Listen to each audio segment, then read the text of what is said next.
Salutations aux férus de prospection spirituelle où que vous soyez sur cette magnifique planète qu'est notre Terre. J'invite le nouvel auditoire à consulter les capsules pépites numéro 1 sur 2 et numéro 2 sur 2 qui présentent cette chaîne, son présentateur et son contenu. Ces informations vous seront utiles pour apprécier à sa pleine valeur la présente capsule pépite et toutes les 36 autres de la série sur la vie. Pour accompagner la série sur la vie en fichier de format PDF, j'ai opté pour produire un concept de capsule pépite sous la forme de vidéo qui ne se substitue point aux fichiers PDF mais les complète. Pour l'auditoire d'expérience dans notre genre de prospection de pépites spirituelles, aujourd'hui, il sera question de la capsule pépite numéro B3 sur 11 qui s'intitule Tome 2, l'expérience humaine de Dieu, les origines de l'univers. Tout d'abord, commençons par analyser les implications explicites et implicites de chacune des deux hypothèses binaires suivantes qui sont à la base de tout et qui couvrent toutes les possibilités. L'hypothèse A. L'univers s'est créé de lui-même. Ou l'hypothèse B. Il a été créé, l'univers, suite à une intervention extérieure. Envisager que l'univers puisse être créé par lui-même implique que la matière possède la capacité de se créer d'elle-même. L'univers serait continuellement en train de créer de la matière additionnelle. Pour ne prendre que la Terre, celle-ci ajouterait de la nouvelle matière continuellement et sa masse n'arrêterait pas de croître. L'évidence que nous constatons par nos observations est qu'il y a de la matière qui se crée. Par exemple, la graine de tomate que l'on sème et qui donne un plant de tomates avec de nombreuses tomates. Il s'agit d'une création de matière, mais de courte durée seulement, et à partir d'éléments contenus dans le sol, puisque la matière constituée par le plant, aussi bien que par les tomates, retourneront à la terre d'où ils sont sortis, et le statu quo sera maintenu. Cet exemple nous amène à constater qu'il semble exister deux catégories de matière. L'organique, exemple les végétaux, et l'inorganique, exemple les roches. La matière organique semble posséder la capacité de se transformer dans le temps. Exemple, un tremble qui meurt et qui cède sa place à une nouvelle pousse qui peut être une épinette ou une fleur. Tandis que la matière inorganique semble se maintenir plus longtemps dans le temps. Outre la matière organique qui retourne à la Terre au terme de sa vie utile, les feuilles par exemple, la matière inorganique suit un processus similaire que l'on appelle l'érosion. Les roches s'effritent avec le temps et se transforment en grains de sable, par exemple. Ceci expliquerait que les découvertes archéologiques, cités antiques et carcasses d'animaux préhistoriques se font sous plusieurs mètres de matière. À partir de ce raisonnement, il nous semble plutôt invraisemblable que la matière se crée d'elle-même, et plutôt vraisemblable de penser que l'univers aurait été créé il y a fort longtemps et que depuis ce temps, la matière totale se serait maintenue en dépit du fait que la matière organique passe son temps à se transformer.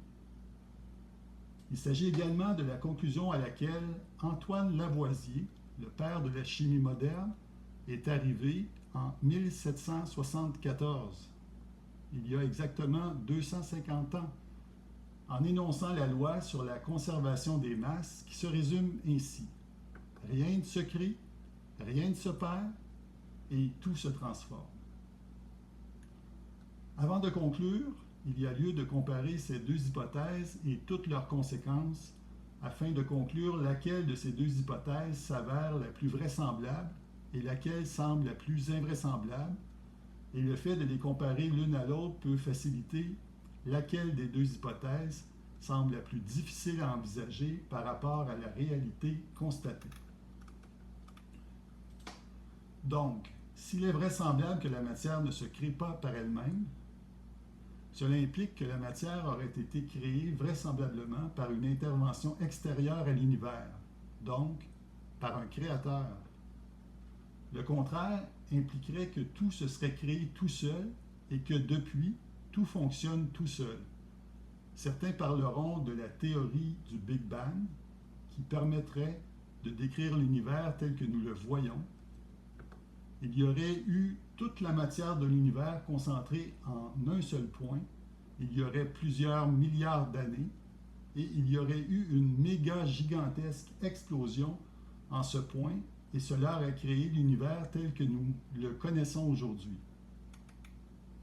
Pour ma part, je ne connais aucune explosion qui crée, mais toutes les explosions qu'il m'a été donné de voir ont systématiquement détruit la matière soumise aux dites explosions.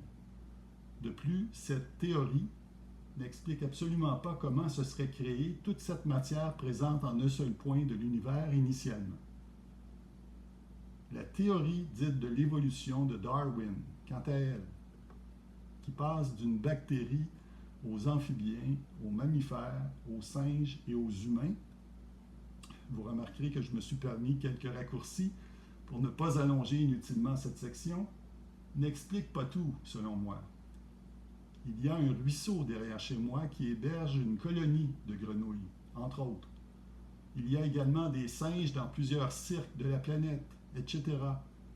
Comment expliquer que certains spécimens de ces animaux auraient évolué vers d'autres catégories supérieures animales et même humaines, il y aurait des millions d'années, et pas d'autres, et ce, même après des milliers, voire même des millions d'années plus tard. Nous avons donc à choisir l'option qui nous semble la plus vraisemblable et à rejeter les hypothèses qui nous semblent être les plus invraisemblables, toujours en nous basant sur la réalité constatée et non pas souhaitée ou déformée par certains. En conclusion, il m'apparaît plutôt vraisemblable que la création de l'univers relèverait d'une intervention extérieure et plutôt invraisemblable que l'univers et toute sa matière se seraient créés par eux-mêmes sans aucune intervention extérieure. Cette conclusion est cruciale puisque nous sommes une partie de l'univers qui est donc notre créateur. En terminant, pour en apprendre davantage sur le sujet abordé, je vous invite, si ce n'est déjà fait, à télécharger gratuitement les fichiers en format PDF que vous trouverez à l'intérieur de la capsule Pépite numéro 1 sur 2 et à lire dans l'ordre croissant des tomes la trilogie Série sur la vie, une œuvre fondamentale et pratique d'une vingtaine de pages de contenu par tome que j'ai écrite. Elle relate ma compréhension de plusieurs aspects importants de la vie, du sens profond de l'expérience humaine, du dessein de Dieu et qui partage les réponses trouvées aux questions fondamentales. Qui sommes-nous? D'où venons-nous? Quoi faire de notre vie? Bonne lecture, merci de votre écoute et à la prochaine capsule Pépite numéro B4 sur 11, tome 2, l'expérience humaine de Dieu, à la recherche de notre Créateur. Tourlou.